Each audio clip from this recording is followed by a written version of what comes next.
Hello, and welcome to the Dallas Bar Association's Living Legend series. My name is Diana Bandoh. I'm going to be your host today. And before I get started, I'd like to do a couple of thank yous. First of all, I want to thank Aaron Tobin, who started this series when he was Dallas Bar Association president. I also want to thank Michael Hurst, who started the We Lead program for women lawyers who are 7 to 15 years into their practice. I'm a member of this year's class, and he started that during his Dallas Bar Association president. I would also like to thank McClure Law Group for sponsoring this video so generously, and specifically to Kelly McClure herself, who will be our guest today, for volunteering her time to share a little bit about her journey as a lawyer, as a woman, as a mom, and as a living legend in the legal community. So Kelly, thank you so much for your time. I'm so honored to be here interviewing you. Well, I'm very appreciative that you're doing this and giving your time, volunteering your time to do this. Thank you. You're so welcome. So before we get into like the usual stuff, I just like to open with something a little bit different. So, you know, the legal profession is one that has always been a little tricky for women for a host of reasons. And you have managed to kind of overcome a lot of challenges. But can you talk about, you know, what things were like for you at the beginning of your career, like maybe something that happened that wouldn't have happened to a man? Well, I've got a few stories, but a short one would be that I was getting ready for a jury trial, and I was pregnant. I was 9 months pregnant. I was due like that next week, and the other side, the lawyer, did a motion for continuance based on the fact I was pregnant and thought it would be very just prejudicial for his client, because I was representing a man in a custody suit, that I would be trying that case 9 months pregnant. So he filed a continuance, and a male judge granted the continuance, and I wasn't able to try the case until after my pregnancy. So, And how far along were you at the time? 9 months. I was due like the next week, and he said, no, honey, I'm gonna grant this continuance and not let you try this case because you're pregnant. And just because I'm like, there was a time when there was kind of an attitude that like, pregnant women shouldn't be seen in public, and Right. it was it kind of in the middle of that. Yeah. Oh, yeah. Right. That's exactly right. Yeah. So I was shocked because I felt bad for our client. We prepared a lot for that trial and spent a lot of time and energy getting ready for it. And I was precluded from doing so because I was pregnant. And you know, now family law is a specialization where there's so many women lawyers. That Right. People would be surprised to hear that something like that happened. But what happened with that pregnancy? And that Well, baby?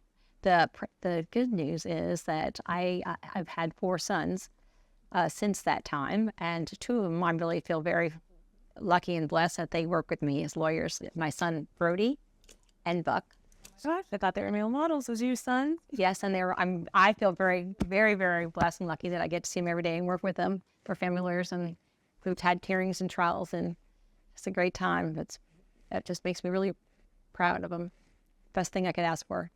Yeah. What a gift. It's to really be able to be in the profession long enough to go from continuance to having a firm of your own to working with your sons as an attorney. It's great because we all like the same things: scuba diving and golf and swimming and skiing. We have a good time practicing law together and time, like good family time outside of practice too. I guess you guys got to get ready for that trial. Thanks for being a part of it. It's very nice. Best part. Thanks for being here, guys. Thank you. So Kelly, were your parents attorneys? No, they weren't. What'd they do? Well, my dad was in sales, and my mom was actually a flight attendant when she met my dad. But then she went back to school when she was in her 70s to get her college degree. She never went in her class in high school, but didn't have the money to go to college, and then went back and got her PhD at 75. So amazing. And you know, part of what I was thinking about when I was preparing for this was I have a friend with a beautiful daughter named Sadie who ran for like student council last year, and basically there were 5 spots. They all went to boys, and I wanted this interview to be something that people want to share with their daughters so they can know what things used to be like for women, so they know how far we've come, and also hopefully so they get a little angry and want to continue to make things better. And so just the idea of your mom not having money for college and not going, and what was her mother's story like? Yeah, so my mom was in the orphanage when she was growing up till she was 7, because back in the Depression, didn't have daycare or childcare, and so she lived in an orphanage and grew up in an orphanage for the first part of her life, where my grandma worked in a factory. Yeah. I have really two strong role models, women, my mom and my grandmother, both who lived with our family and my sons at our home till they passed. And but it was a very different time back then. Yeah. And even with your grandmother, she was a single mom. Yes. So it wasn't like there was daycare. No, that's exactly right. So just a whole different way of raising children. Yeah. Unfortunately, you put in an orphanage for childcare.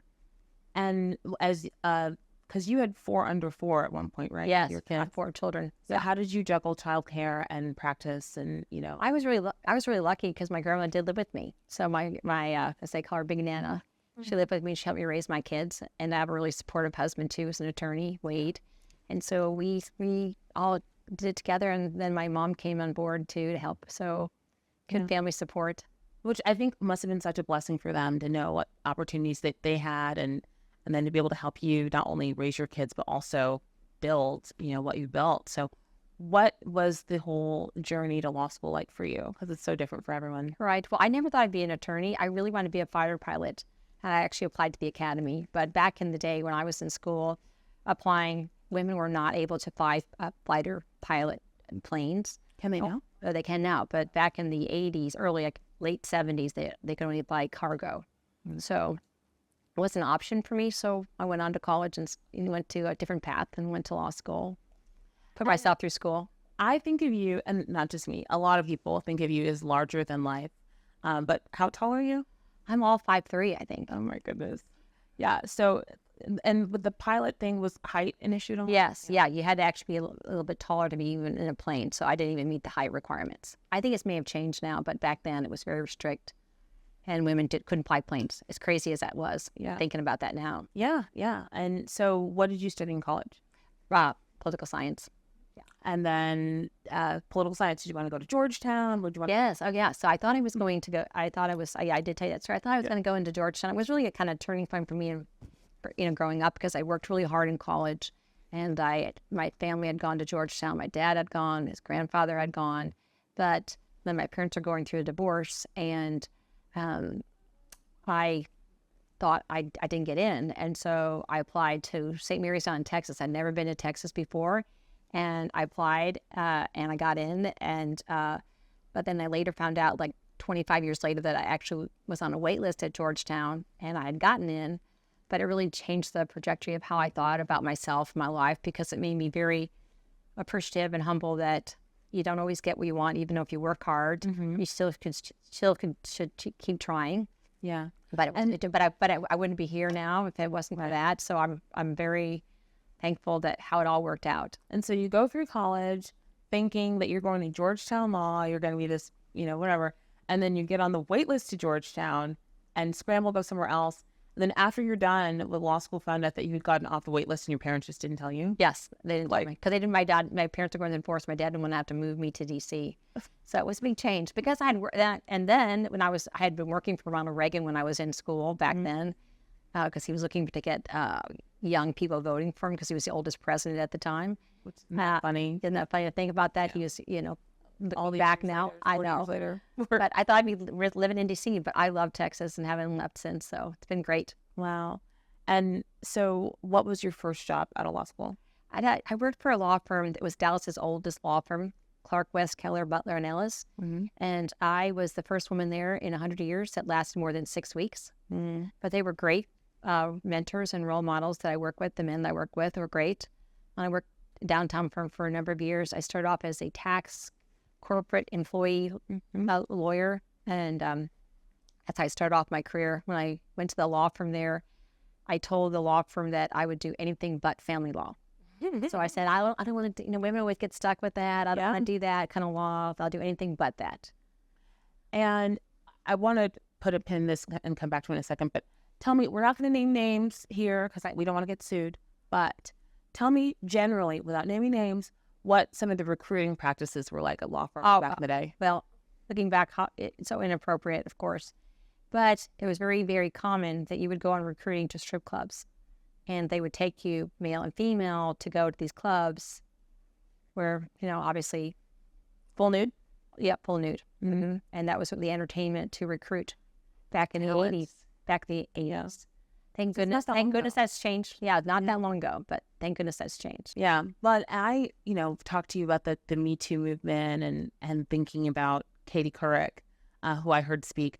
And she said when she started her career, harass, in terms of like sexual harassment, harass was 2 words, not 1. So, there was the strip clubs thing, but what in general was the climate like for women at the beginning of your career? I feel very lucky because I had a lot of strong role models in my life. So I had a grandmother and a mother that were like, you can do anything you want to do. You just got to perseverance and don't give up and keep trying. And I had a very supportive friends when we were all baby lawyers together. Judge Scholler, who's down on the bench, Judge Barbara Lynn, Paula Larson was a judge too, Judge Boyle, just really strong role models that I was friends with, and we all very supportive. And so it's great to see them all on the bench, judges or had been judges. So I'm just now getting to the point in the career where people I went to law school with are judges. It's great, isn't it? Yes, it's like, and it's so wonderful that the counties now are more representative of the communities, and it's not the good old boy system. Well, depends on the county, but on the county is so much better for us. Dallas is great. Yeah. We have wonderful judges and wonderful. And Collin County is great. Male judges, yes, wonderful. Yes, we're really we've done a good job of making it more indicative of the population and people and receptive, and the cliquey good old boy network is gone in Dallas County. So I just thought about this, but I have a friend whose husband's not a lawyer, and she was telling me that he was telling a story, and the way that he used the term judge implied that the judge was female, but not even, didn't even feel the need to say female judge, or just like, basically he just assumed that like most judges were women, and because of just what things are like now. Right. It's great. So funny. Like he just didn't feel the need to. She could tell like by the rest of the context that clearly this judge was female, but like, people were like a woman lawyer, a woman judge, a woman, and he's just like, oh yeah, the judge, she Isn't that great? Yeah. Thank goodness times have changed. Thank goodness. So going back to what you're saying, you were the first woman to last over 8 weeks at this firm. It was the oldest firm in Dallas. Right. Do you know what happened to the other ones that didn't last as long? I don't know. There's always one other woman. Okay. But they were great. The guys were great. They just was a new experience for them. So. And then what happened? You left as well. I left. I started a firm with some other women. And actually, when I was at the firm, the downtown firm I was with, a great group of people, but I was doing very active in the Dallas Bar Association with the pro bono work for victims of family violence. And before I was even married, my husband and I were really involved. Back then, it was really hard to get a protective order and to get protection for women. It was a situation where the cops would not come out to your house. If you called 911, they wouldn't quickly respond. And so back in the 80s was very challenging for if someone was a victim of assault. And so we were working really hard from doing pro bono work for victims of family violence. And it was called Lawyers Against Domestic Violence. And it was just sitting around the table, a group of women, Jane Makala, Lynn Camardi, working on this program. And now it expanded to its own committee. And the laws have changed in the 80s. They changed for 911 calls for women. But so I started doing all this pro bono work. And I really, even though I was thinking I'd never want to do family law, I really got a great feeling of helping other people. Mm-hmm. And it turned out that, I'd have these corporate clients, they'd come, oh, I heard you do some family law work. Can you help me on this? And I just really loved the feeling combining the property part with the family law part. And then I just focused solely on family law and became board certified. And I feel like every day I just enjoy coming to work. So, well, and it shows in the way that you talk about the work and in the twinkle in your eyes. Like I'm with a wonderful group of people, and of course I get with my son, and they're being mentored by other lawyers in the firm. Tuska and Brandon and Kate and Adam. We just got a great group of people here at the firm that help mentor them to be fine young lawyers too. What's your philosophy around hiring? Well, it's interesting. I always like to ask the question when someone to have their first job. Yeah. So I think it kind of shows what their work ethic is. Mm-hmm. So hardworking. We have a really unique situation here is that most of the people that are paralegals are people applying to law school. So a lot of our paralegals and law clerks are people that are looking to go to law school. So we've had people each year. We probably have 2 or 3 receptionists or go on to school. So and they come back as lawyers. So it's been a great experience. Yeah. Yeah. And, Great chemistry. you know, a lot of time, like when people think about starting a firm, the hiring is one of the things that kind of makes them nervous about when to do it, you know, when's too soon. And so for somebody who's watching this and maybe thinking about starting a firm, like what would you tell them about, you know, when to add more people and, you know, how to approach that? Yeah. I'm just so happy I made the leap. I never really thought that I was kind of concerned about it. My husband had worked in a big law firm and he went off on his own before I did. And he had a great experience with it. And I had one of my law partners was actually pregnant at the time. She came to interview the firm I was working downtown, and we had seen each other actually at a kid event like the night before at an indoor playground. And then the next day she was interviewing at our law firm, and she was Merrill Hartman's daughter, who was a judge. And I was like, oh my goodness, they're going to hire another female. I was so surprised. But we decided we'd be friends regardless, and we ended up working together. But, you know, like I say, just meeting other people that have same interests that you have and the passion for it. I think everyone here at our firm, I just feel, like I said, it's great. We got the camaraderie. We have a great time practicing and trying cases together and helping people navigate through some of the hard times of their lives. So just taking that leap sooner, I would say. Yeah. When you feel the need, after you get to your experience, they say 10,000 hours of time, you kind of know your profession. And then be with people that have the same values that you have. Yeah. Ethical, hardworking people that really care about people. So Well, and I think the values thing is so important because we work so many hours in this profession that the values of the people that you're around really do impact you. It does. I will say I do like having different makes of people and religion and philosophy and political views. Diversity is really great in all levels. Yeah. But at the underneath it, it's the honesty and integrity and those core values that you have to be in sync with. Yeah. So it's been great. It makes a better group of people. People are different when you're helping other people too. Yeah. And I think the diversity of thought, it's like a double-edged sword because if you really want that, you have to be willing to be respectful of multiple perspectives, which can be super hard, but you can have such better outcomes when it's multiple people who can approach things from different angles and all feel safe in doing so. That's right. I mean, you're so smart. That's exactly right. That's exactly right. It really makes it better. You just are so happy when you do because this makes it better. It's better. Yeah. It's a better practice. And speaking of feeling safe, what's kind of, without naming names or being specific, thoughts about when to let clients go? Well, I will say, we let clients go ethically. We are not meeting the ethical requirements that we're bound by. And that, and also, people going through divorce or custody battle, you see the worst of people. Yep.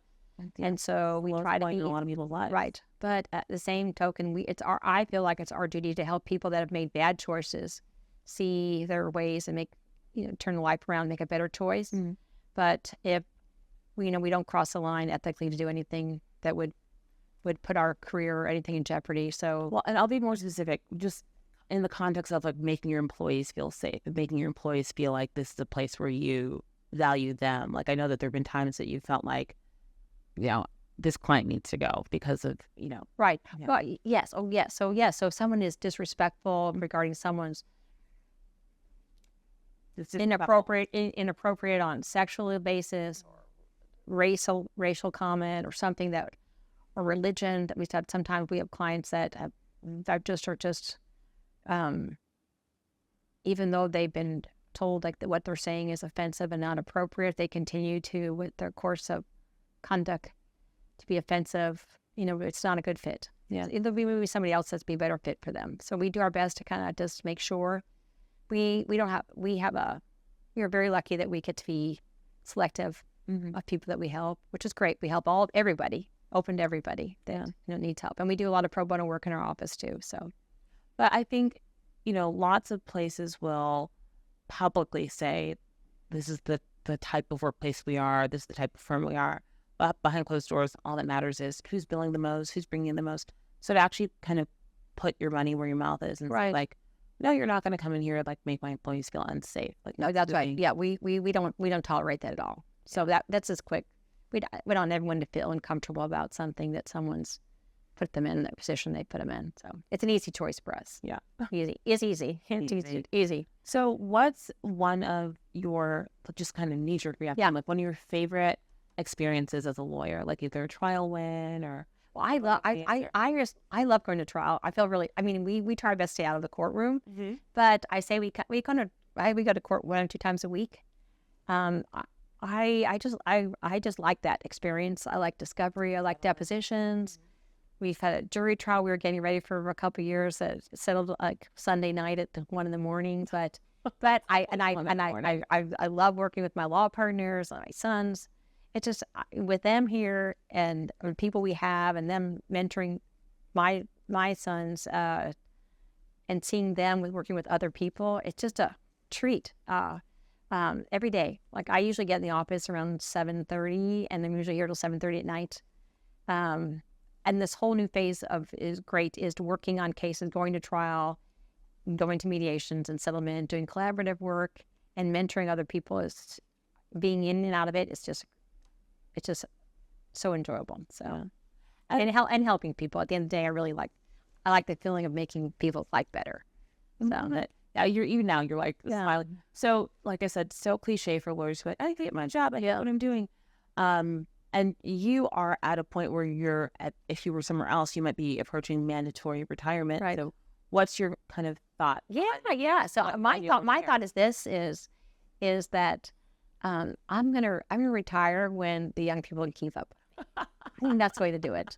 And until then, I'm gonna be here for a long time. Louise Rasha was my role model. I think she practiced law. She was 92. Yeah. My mom worked till she was 82 as a professor in Loyola in Chicago, and my grandmother worked all through her life. So I love working. I mean, I don't feel like I'm working. Yeah, I feel like I enjoy what I do, but I don't think I'll ever stop. I feel like I'm in the prime right now, actually. So it feels great. And long years to go, lots to go. Yes. And so what are some of your secrets for resilience? Like I know that you are pretty serious about your morning. Yeah. But like what do I do? Yeah. Well, you're nice to ask. I get up every morning like 5:15. I swim for about an hour, maybe an hour or 15 minutes a day in the mornings when it's dark and pitch black. It's fun. I get in the water and swim. Then I get here and then meditation. I just do a lot when I'm swimming. I swam in college and all growing up. I did a triathlon with one of my sons here where I did this escape Alcatraz swim. Yeah. And that race in the San Francisco. I love that picture. Yeah. So I could swim. I never get tired of that. But it's a great opportunity to think about my life, my cases. I have a wonderful husband. And we do a lot of family sports together, helicopter skiing and scuba diving and shark fishing and like all water sports. So yeah, wakeboarding, surfing. And one thing that people may or may not know about you is you're very generous. How do you kind of juggle like work and generosity and being a part of the community, but also running a business and having staff? And I'm willing to bet that the swimming in the morning and clearing your mind is a big piece of it. But what's your thoughts on just being generous? And you're nice to say that. I just like people I'm around with. Mm-hmm. So I just feel like every day is a great day. I don't know. I feel very fortunate. I'm at the office. I do work a lot of hours, but I do enjoy it, and I just see the rewards all the time. So it's just great for me. And we have so many fun events. We just did a roller skating event.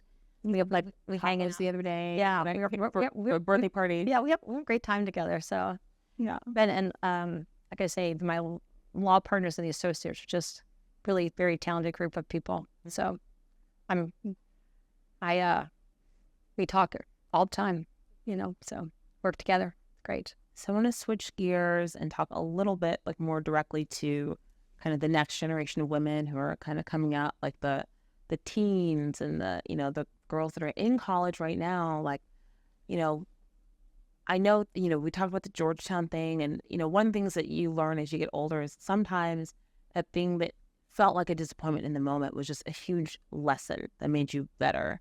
You know, we were talking one-on-one, we talked about me with COVID, and Right. but, you know, what would you want to say to like 16, 17-year-old Kelly, you know, about disappointments and trying and not giving up, and, you know, what words do you have for that? Yeah, I don't want anyone to find you, I would say. Mhm.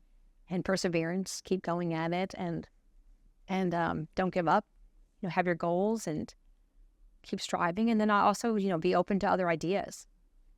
You know, like I said, I never thought I'd be a lawyer practicing, and then never thought I'd do family law, and that happened.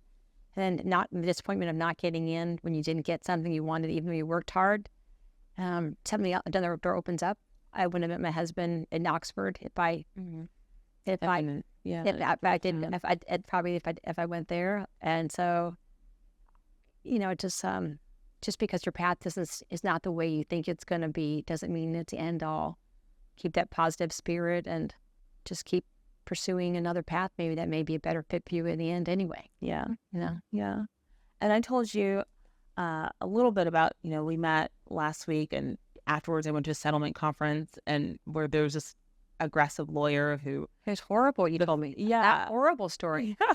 So the first time we met, you know, I dared to ask a question, and he looked at me and was like, "Are you even a lawyer?" That's horrible. And then the second meeting we had, which was last week after I Yeah. met with you, I had asked a question about, you know, other sides' attempts to obtain financing for the settlement, you know. Yeah. And he threatened to kick me out of the conference room. That's crazy. Which I'm like, anyway, but the question is, what do you do, or what would you do, or what would you tell younger you, you know, Right. when you're in situations where maybe a man's trying to bully you in a professional context, like, Right. because for me, 10 years in, you know, I was like, I'm just trying to get this check. Like, you can say whatever, call security or die. I'm going to put it on TikTok. But whatever. The attorney next to me, like, when it was over, approach. I think you had a good approach. I'm like, I'm just here for a check. Like, Right. but the attorney next to me was, you know, an older. Right. I'm the only woman in the room, the only Black person in the room. Right. The attorney next to me was like a 40-year lawyer. This guy that's like being like a chihuahua. It's like a 15-year lawyer. And the 40-year attorney, when it was all over, was like, he's intimidated by you. Right. And I just think, you know, older lawyer me can see that, whereas younger lawyer me would like go home and cry and tell all her little friends. So, you know, there is perspective that you get with time. Well, yeah, But I think the way you handle it is great. I usually just laugh and say, you must have a really bad case if you keep insulting me. It's That happens a lot. At home, It happens a lot. And it drives a lot of people crazy, because I do, you know, I don't hold grudges to people, but you gotta call it out and say, you've got to be kidding me. That's just absurd what happened to you. Yeah. But but usually it's something, they had something bad happen to them, just having a bad day, and I just kind of call them on it. Yeah. But yeah, we have to help people be better people when they things like let me that. help you be better. Let me help you be better. You're having a bad day. You must be having You a need bad the day. Snickers. You're being I do also say, you know, I'm going to represent your spouse for free. Because I know something's going to be bad going on if you're talking like that. Right.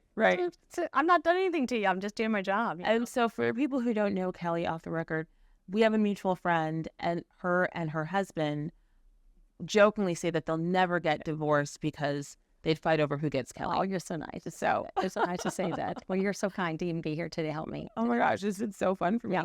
So, okay. You talked a little bit when the boys were in here, but talk about the things that you do just for fun to make yourself happy, to make life, you know, feel beautiful, like travel and jumping out of airplanes. I do like to helicopter ski. I love skiing. I could ski every day if I could. And for those who don't know, tell them what helicopter skiing is. They put you on a little helicopter. You know, a helicopter, you have a shovel and a beeper on your back, and you jump out of the helicopter, and the helicopter takes off, and they leave you. I've done it in Alaska, and it's just so intense and so much fun. And then then you have a spray can. You spray paint where you are, and they try to find you to come pick you up. But it's really intense, but because there's lots of holes and crevasse all over the place. So I love doing that. Do you get to pick the color of the spray paint? Orange. That's what they pick. Orange. Okay. Yeah, orange. Is that just the most visible? I think it is. I think it is. But I love scuba diving. Anything in the water. I like to surf. I like scuba diving. I like doing all those things. My kids love to scuba dive, so we scuba dive as a family together. They started scuba diving when they were 12. Wow. So we've been diving a lot Wait, the youngest was 12? Or? Okay. Yeah, there's they didn't point out there's about 4 and 3 years apart from each other. Set of twins in there, which my younger two that are not here are wonderful too, by the way. Yeah, so the younger two, one's in law school, and one is... Yeah, one just graduating and taking the bar this summer, which is great. And then another one is a fisherman down in Florida, and we love to go deep sea fishing. Yeah. He just caught a hammerhead, so. Wow. Well, it sounds very much like on brand with all the things that you said that you love to do, and you had them doing, scuba diving with you. And yeah, I love the high adrenaline stuff, sports. So how often do you try to take a vacation? Well, I just on the weekends, kind of get a getaway weekend when I'm not when I'm, usually just weekend trips. Okay, that's smart. So that makes it easy to easy to get away. Colorado's easy during ski season. Get up there, ski 2 days, come back. And how do you juggle like life? Having friends outside of work and a busy practice, and being a mom, and right, having your own mental health. Like, how do you just do all that? Yeah. Well, that's probably one area where I don't have as much time for because I'm busy working and I feel like my family here, but I do have other people that have similar interests, that our kids grew up with, that I hang around with, people in the bar, other lawyers, and when I was a baby lawyer, our kids kind of grew up together. So I have a lot of friends in the neighborhood and through my volunteer work that I've, we do things with, but usually it's with my kids too, or my husband. I usually don't do something. And just because it's limited time, we kind of double stack it. So fun trip and family time, and kind of combine it all together. So it's just a lot more fun that way for us. For you, it seems like a key to your success is just being clear on your priorities and acting accordingly. So yeah, family, faith, family, work. But I said, with all my adult sons now, it's just a great time too because we like to golf together. There's so many sports it just pulls it all together. It's get to be together, work together, play together, so together. And we haven't talked about your husband very much. Oh my gosh! So your husband is a lawyer, Wade, and he works at Mayer Law Firm, and he does litigation. So he's great, and we've been married almost 40 years together. It's wild. Yeah, I mean, does it feel like 40 years? Yeah. And do you talk about cases or, Yeah, we do. We've had a couple cases we've had together. We've hired him. It's really been fun. Wow. So, and my boys always look up to him. He's very smart. So my mom's a lawyer. My dad's a lawyer. Do you have other couple friends who are both spouses or attorneys? Yes, we do. It's great. But a lot of my friends are judges. Like you say, a lot of friends are judges now. Yeah. It's great. Yeah. It's funny because we grew up together when they weren't. And now they are. And I'm so proud of them. So it's been an extra treat. So what's one thing about being this far into a career that is better than you thought, and maybe one thing that's more challenging than you would have thought when you started practicing law? Well, I wish I had more time to give back to when I was a baby lawyer. Before I had kids, I did a lot of volunteer work within the law, the Lawyers Against Domestic Violence. I really loved that feeling of doing the pro bono work. And then when you have a family and you're working and you're trying to balancing that out, you lose that opportunity as much. There's just not enough time in the day, right? And then when you have your own firm, then you're balancing out a little bit more adjustment. So, but my plans are, with the firm, we're giving back pro bono, to do more pro bono work.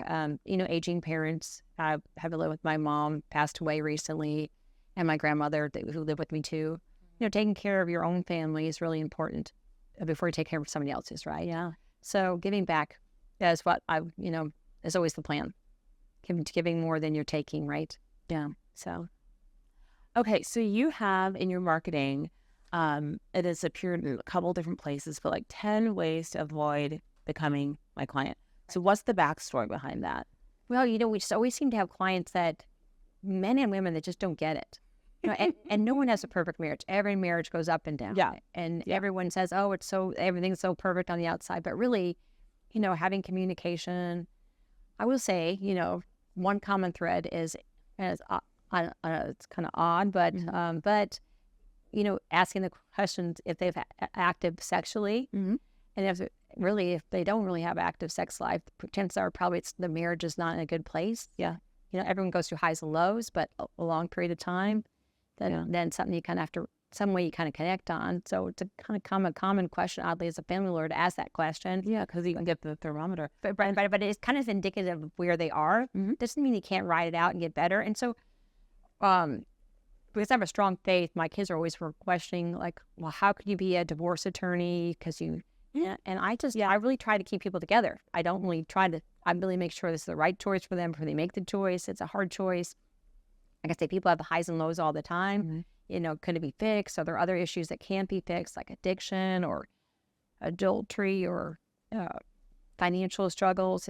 There's all these other things that can go into it, but just realizing that no one has the perfect life, the perfect marriage, but you have to work on it. Work. But yeah, and I work right across from my churches and where my kids went to school. So it is important. Kind of keeps you grounded and keep where you need to be. But when it's not healthy, that's a good time to people to separate and try to do it amicably. If not, then other ways of handling division of divorce. And so I want to know, like, what was like, oh, let's have a thing in D magazine, 10 ways to avoid being our client. Like, what happened? Was it like over drinks one night? Well, my law partners and I, Francesca and I were, talking about what we see common in the office. And so we put together just really over drinks, what we see commonly, things that we see people come in for. And that's what we put our list together. And it was actually a lot longer. What would be at 10. And when we were updating recently, like, no, these 10 are really good. These are really what we They're see. good. Yeah. Yeah. So, well, we represent men and women. So I really feel like we get a good perspective of both sides. And I do think, like I say, people always think someone's got a better life or better marriage. It's not that way. There's things that only thing we all need to improve on. The dynamics have changed after COVID. Really, we saw a high rise during COVID of people getting divorced because they were living together and spending a lot of time together. So we saw a lot of people during COVID. Yeah. It was on the rise. Everyone was doing everything in excess. And, social media and access. Yeah, it was a tough time for a lot of people. Yeah. A lot of professions too. What was your COVID experience like? Ours was, I feel really fortunate. Ours was, a lot of people really struggled. My mother living with me, so we had to be very conscious about our health. Yeah. But everyone worked great remote. We saw efficiency at its finest. I was on a trip that weekend with my family in Mexico and came back to it. And immediately before everything was started, we had already gone remote. And so it really just made everyone see how well they were working. I came in every day because I was the only person here at the Pacifico because no one else in here. But everyone else was remote. But it was. I think we did really well according to that process. Yeah, and the judges were accommodating too, so it was great. And it felt hard for people having trials. It was oh my gosh, yeah, Zoom. Did you do any Zoom? Yes, we did. And it was really hard. The judges were really accommodating. They did a really good job of doing their best they could. I think everyone really rallied. It seems in our family law community, the judges, the lawyers, I think we did pretty good overall, being respectful of people's health. Yeah. Yeah. I mean, it's like, it's weird to think about it. Like, was it that dream or did that really happen? It is hard to think. Okay. So can we talk about this iconic desk for a second? So what's the story behind the desk? Well, I've always liked, I guess, red, you can tell. And so I just had a friend that designed it for me and made it. Having boys and now men, they're very vocal of what they like and don't like. It's really good. Yeah. So they don't sugarcoat it. They tell you right away. And it's great working with them because they'll tell you right away what they don't like. Yeah. But I have a lot of great people in our office. I work with family members in my office too. And we have other family members that are very supportive. And I mean, we all really try to get a better result for each other. When people are going through hard times, they don't need to be depressed. Even more. Yeah. Even more. So we really tried food and combinations. We try our best. Yeah. And you're in such a great location too. So easy access. So what's do you have any like goals for yourself or like? Yes, I do. I do have goals. I want to try to help mentor as many people as I can, kind of give back to the community, and just help the next generations come on board, not just my sons, but other people in our office and other people making a better place. Education is a big part of it. We have internally. One of the partners had a CLE this morning with all the associates this morning, just training and bringing the next people up, knowing that, there are other people that are going to need help, giving them a chance. And we really try hard to open our doors to everyone that just maybe in the summertime that need a job employment. We try to help them get that first step in the door. So. Yeah. Well, and like we talked about the other day, like in this town, it can be really hard because there's so many people that have known each other for a while. Right. And so you're competing, especially in the legal industry, not just on merit, but on connections. Right. And so it can be really hard to just get, that first step. So Right. So we always try to give that first opportunity. No, it's been, that's one thing I love about, and my partners are really on board with that, doing that too. Yeah. Giving people an opportunity they may not have elsewhere. So everyone needs a little help. Yeah. And you had said that you asking like, when was your first job? So when was your first job and what was it? Oh, my first job. My first job, I was working at a vegetable store. Besides babysitting, I worked at a vegetable stand. Uh-huh. And kind of veggies? it was all, and I don't eat vegetables now, but maybe that's why. Maybe that's why. Do silent protest. Because I had to shuck that corn. Oh my gosh, you shucked corn? Oh yeah, but I worked on a side of the road selling vegetables and fruits. What? Which I don't even eat those Is that now. even like safe? I don't know. But I was back in the 70s. Back in the 70s, I was 12, and besides babysitting, I was a lifeguard. I worked in the water a lot. So wait, so did you have to? Because this is when people use cash for everything. Yes, you had a bunch of money, 12 years old, on the side of the road. yes. What could go wrong? We're working at what go wrong? And you're like, Vegetable stand, party Yeah, size. the Tom's vegetable stand. Oh my goodness. Yeah.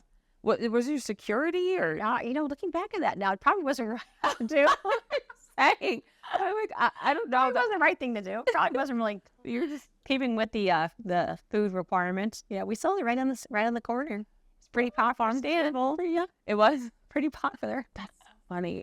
I don't, because I just don't know. Like now, I mean, things are different, obviously, but to 12-year-old, like, a bunch of money, here's some vegetables, Right, selling it. Yeah, I used to sell them. I know there was no worry about like human trafficking. No, thinking now it's very different to think about that. I guess I was looking at that job. Yeah, Well, I think I was making maybe $1 an hour, maybe, or something. Were you like a little 12-year-old? Yeah. So that's the other thing. It's like you're just easy to pick up and get on the truck and drive off with. Like, I was kind of I was spunky though. I don't think I would let that out. okay. I wouldn't try my, obviously I would have thought. Okay, so it was just seasonal vegetables. Seasonal vegetables. And I was a lifeguard too. Okay. So a lifeguard and babysat, did all those things to make money because I had to put myself through school. Wow. Well, and how did you pick political science as a major? I just had a professor I liked. Okay. And then it kind of evolved to that. And I love politics. I worked for a lot of, like I said, I worked for Reagan, George Bush.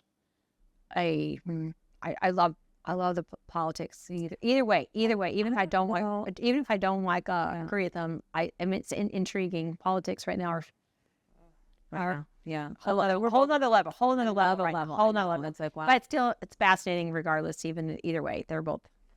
Yeah, because it's just kind of human. I mean, there's like, what's the word I'm thinking of? Drama. And everyone needs help. Everyone needs someone to kind of guide them and help them make it better. But we have to take care of other people. It's just part why we're here, right? To give back to other people. Yeah, and I will say our firm does a lot of community service work too. And I'm growing up with my kids, and we still do mission trips and do work together to help other people. But it's right in our own community. Is there a favorite place? Well, okay, for sure here in Dallas, but outside of Dallas, is there the favorite place you'd love to go do mission trips? Well, we've been all over the place, but right here in Dallas, we have done, our office does a lot of work in the soup kitchens, the homeless. We hand out sandwiches. We, just nothing necessarily with the organization, but again, probably not the best thing, but we make sandwiches and pass them out. We work with the different organizations, the shelters. Doing volunteer work in our community when a lot of the houses were destroyed, we went and cleaned up, and just kind of things under the radar we like to do. Yeah, just kind of showing up, as opposed to like signing up, just showing up and helping people. Yeah, and with our own community, a lot of people that were devastated by the storms. I think that just doing that is also, it helps you remain grateful. Yeah, you got it. It's so easy to take your blessings for granted. Simple things that we have. Yeah. A lot of people are out without flush a toilet whenever you want. Right. That's like, we are very lucky. Yeah, very lucky. So we got to remember that we're trying to help other people. Yeah. Okay, so we're almost out of time. Are we already? Well, it goes by so quick talking to you. You're just enjoyable. Too. I could talk to you for hours. So thank you for doing this. Of course. But do you have any final thoughts? Any last gems? I just 40 years of legal service to get to the point where you I do this. hope, So. hope we're able to interview in 40 more years. Right? Yes. I Right. want to be like, You when I grow up, maybe I can go back and interview you. oh my God, that'd be so fun. That'd be fun to say, hey, what happened to get your goals happen? Remember when? 2024. You know what? We got to just do it in 10 more years. I'd love to do that with you because I know you are a legend in your own right. So I appreciate you. Like you're doing, give me goosebumps. Well, it's true. You've got a good heart, good soul, and that's what it takes to help to be what we do, right? Yeah. That's why we're lawyers, to make people's lives better. Thank you for the opportunity. You're so kind. Thank you for being here, Kelly. Yeah. It's been such a joy to prep for this with you and to do this today and to, be able to be here with your sons. And Thanks for coming to our world here. Yes. I know. I will say when we were prepping, though, we didn't really prep because we ended up talking too much. Yeah. They're talking about each other, and getting to know you was just fascinating. So thank you for that opportunity. Yeah. And, in heaven, thank you, Kelly's mom and grandma, for making it possible for her to be here. Well, that's nice to say that. Well, I feel like they're with me, so thank you. Yeah, right now. Hey, well, Thank you. That concludes our interview. Thank you for watching.